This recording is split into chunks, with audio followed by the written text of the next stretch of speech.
Ikhwah asatidah sekalian, di antara hal yang merupakan karakteristik dan hal yang spesifik pada umat Islam adalah mereka merupakan umat yang terakhir dan juga umat yang memiliki umur yang terpendek.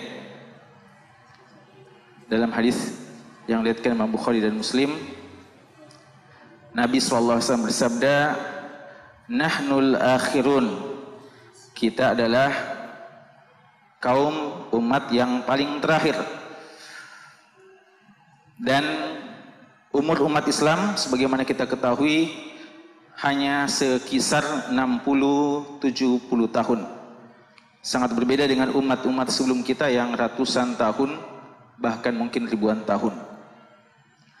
Namun demikian, Nabi SAW juga menyampaikan dalam hadis yang tadi, "Nahnus sabiqun, nahnul awwalun, nahnul akhirun, al-awwalun." Dalam riwayat juga as-sabiqun yaumal qiyamah. Kami adalah umat yang paling belakang, tapi juga umat yang paling terdepan di hari kiamat. Dan memang benar Allah mengatakan, "Ya Bani Israel, uzkuru ni'mati allati an'amtu alaikum wa anni faddaltukum 'alal alamin." Bani Israel pernah menjadi kaum yang termulia, namun setelah datangnya umat Islam, Allah mengatakan, "Kuntum khaira ummah." Kalian adalah umat yang terbaik. Bagaimana mungkin umur yang pendek bisa menjadikan umat Islam umat yang terbaik dan terdepan? Padahal Nabi juga SAW mengatakan dalam hadits Tirmidzi yang terkenal, ketika ditanya ayyun nasi khair, siapa manusia yang terbaik, beliau mengatakan, "Man tala umruh wa hasuna amaluhu." Yaitu orang yang panjang umurnya dan baik amalannya. Kalau demikian, maka hitungan-hitungan kita, orang-orang yang terdahulu yang umurnya ratusan tahun bahkan ribuan tahun tentu lebih banyak beramal. Tentunya yang kita maksudkan orang soleh di antara mereka lebih banyak beramal daripada orang soleh di umat ini. Tapi Allah memuliakan umat ini pertama dengan taufik yang datang dari Allah. Sebagai contoh, Nabi SAW menyebutkan bahwa ketika umat terdahulu disuruh pilih hari apa yang mereka pilih untuk konsen beribadah, orang Yahudi pilih hari Sabtu, orang Nasara pilih hari Ahad, dan Nabi SAW mengatakan, "Adallallahu man qablana." Allah menyesatkan orang sebelum kami. Atau maksudnya Allah tidak menjadikan mereka memilih yang terbaik. Mereka yang duluan diberikan hak memilih karena mereka yang duluan, tapi mereka salah pilih. Mereka tidak memilih hari yang terbaik. Umat Islam datang belakangan dan memilih hari yang terbaik, hari Jumat, untuk dijadikan sebagai hari ibadah mereka. Dan juga sebab sampai umat Islam ini bisa menjadi umat yang terbaik walaupun umur mereka relatif singkat, karena Allah menjadikan sebagian ibadah itu lebih mulia dan afdol ketika dikerjakan di tempat-tempat tertentu. Mungkin satu ibadah bisa 1000 kali dibandingkan di tempat yang lain, bahkan bisa 100.000 kali seperti di Masjidil Haramain. Dan juga adanya sebagian waktu yang ketika kita mengerjakan ibadah tersebut, amalan kita bisa berlipat ganda. Ya, seperti yang kita tahu dari Lailatul Qadar umpamanya, dan beberapa amalan-amalan yang lain. Dan juga ada amalan-amalan yang ketika dikerjakan bisa beramal atau pahalanya bisa berlipat ganda. Oleh karena itu Nabi kita SAW, walaupun umur beliau cuma 63 tahun saja, tapi sepakat para ulama kita bahwa beliau adalah Nabi yang terbaik.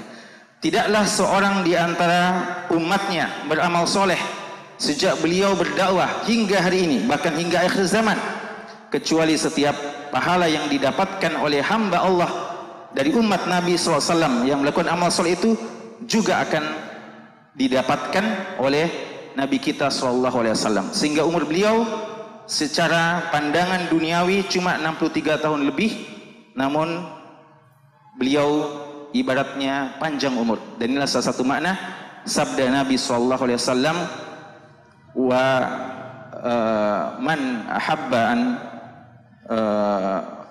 an yubsata lahu fi rizqihi wa an yunsa lahu fi atharihi." Sebagian mengartikan yunsa'ulahu fi asari, artinya bekasnya, pengaruhnya terus lanjut walaupun umurnya mungkin terbatas. Maka ikhwas sekalian, inilah yang perlu untuk kita kejar. Kita tidak bisa menghindari kodrat Allah bahwa umur kita pendek, tapi kita ingin walaupun umur kita mungkin cuma 60 tahun atau bahkan mungkin cuma 40 tahun, tapi seakan-akan kita masih hadir hari ini.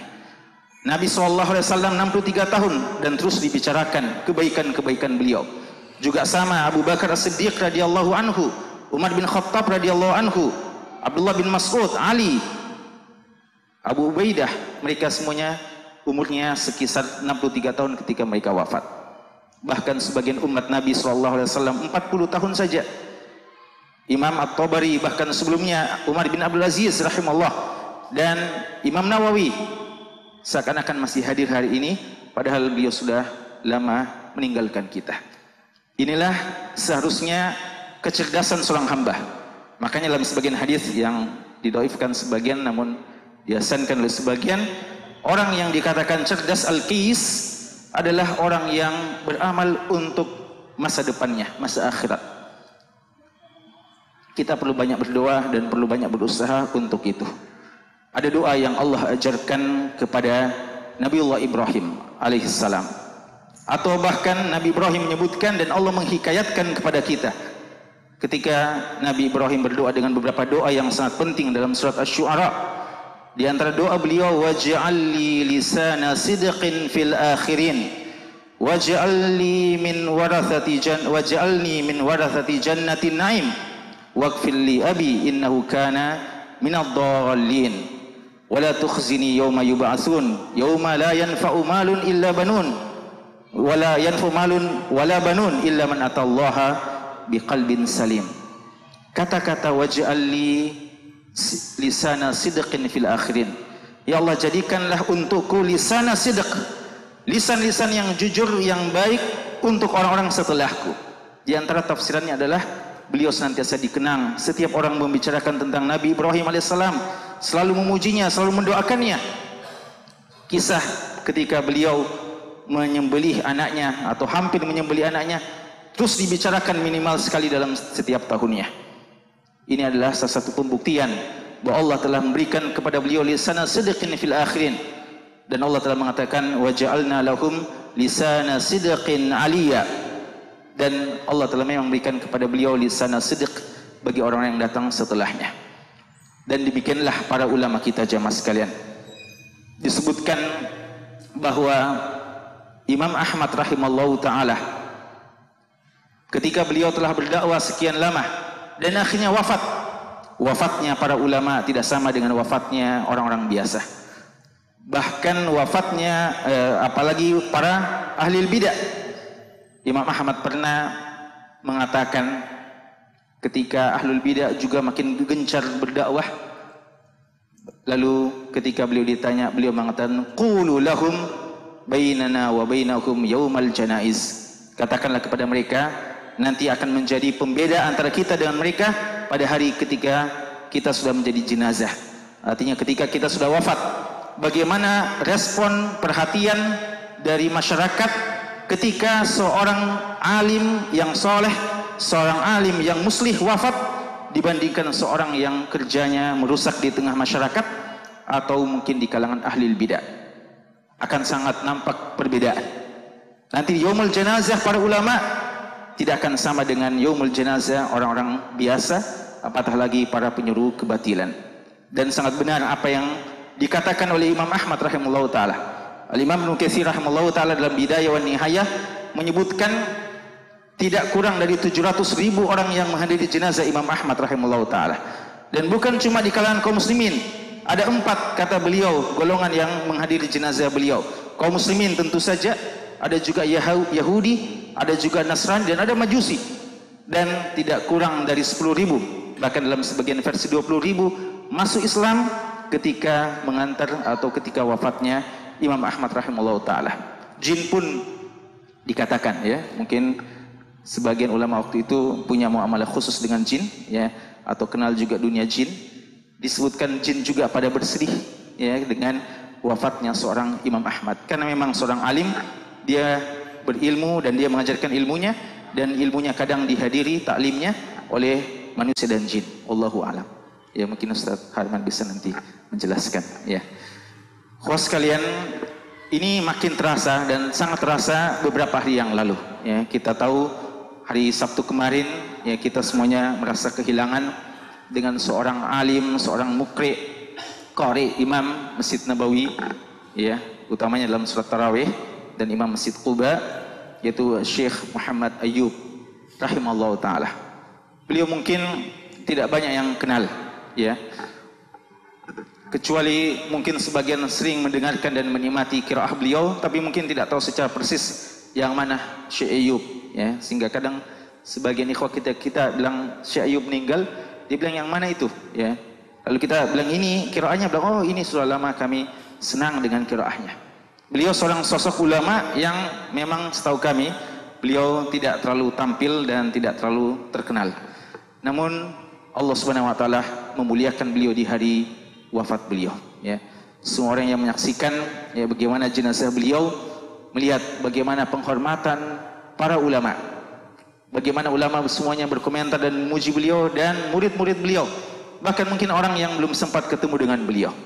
Dan alhamdulillah ya, para asatidzah kita yang di Madinah ya pernah ketemu langsung ya, sebagian kita pernah diajar di kelas, kita melihat betul bagaimana sosok seorang alim, seorang ahlul Quran seperti beliau ya. Beliau begitu dihormati, bahkan beliau dikatakan setelah meninggalnya, barulah pada hari meninggalnya channel Telegram untuk khusus untuk beliau baru dibuatkan ya. Lalu begitu banyak jamiah khairiyah langsung membuka kesempatan wakaf atas nama Syekh Muhammad Ayyub rahimallahu taala, dan seterusnya ya. Dan juga beliau seorang alim yang tidak melupakan tarbiyah kepada anak-anak beliau, dan ini juga termasuk zuriyah akan meneruskan kebaikan-kebaikan dan amal soleh beliau. Disebutkan bahwa beliau memiliki 2 istri dan 7 anak, dan anaknya ada yang juga qari dan mukri, tapi ada juga anaknya yang insinyur, ada juga yang dokter, tapi ke-7 anaknya, 2 perempuan dan 5 laki, semuanya adalah min hafadati kitabillah ya, semuanya adalah penghafal Al-Quran yang insya Allah akan meneruskan kebaikan-kebaikan beliau. Dan setiap kebaikan yang dilakukan oleh anaknya, tentu saja hak dari orang tua itu juga akan didapatkan, karena tidaklah lahir anak-anak yang soleh seperti itu setelah taufik dari Allah tentunya, kecuali atas bimbingan dari seorang bapak yang selalu memperhatikan tarbiyah dari anak-anaknya. Pertanyaannya tentu saja, kaifa nahnu ya, bagaimana kita?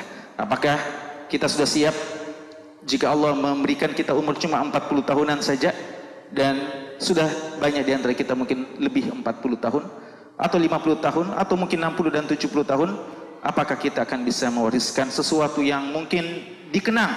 Kita tidak pernah meniatkan, tapi Allah menginginkan kadang bahwa kebaikan-kebaikan terus dikenang, atau mungkin tidak dikenang dan tidak ditahu, kitalah yang mengajarkan, tapi paling tidak amal kebaikan orang-orang yang mengikuti apa yang pernah kita ajarkan terus mengalir juga kepada kita. Maka ikhwas sekalian, para asatidzah ya, tentu saja kesempatan bermuktamar yang makin dekat ini menjadi momen bagi kita untuk memberikan yang terbaik kepada umat dan untuk bisa berkontribusi yang sebaik-baiknya.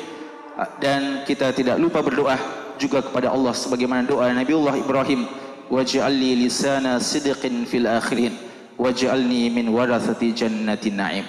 Ya, semoga Allah Subhanahu wa taala menjadikan nanti orang setelah kita tidak menyebut kita kecuali kebaikan saja. Sungguh sangat menyedihkan tentunya ketika seseorang telah wafat, namun si fulan mengatakan dia telah begini, si fulan mengatakan dia pernah mendolimi saya, dan seterusnya. Dan alangkah indahnya ketika seorang yang kita yakin banyak aibnya, ada juga kesalahannya, dan tidak ada maksum di antara kita, tapi kadang begitu penghormatannya kita kepadanya, begitu agungnya dia di sisi kita, sehingga kadang kita tidak mau dan tidak mampu kadang menyebutkan keburukannya. Kita hanya memuji dia akan kebaikan-kebaikannya, dan semuanya adalah taufik dari Allah Subhanahu wa taala. Semoga kita demikian. Wallahu taala huwa waliyut taufiq. Wallahu alam. Sallallahu ala nabiyina Muhammadin wa ala alihi wasallam.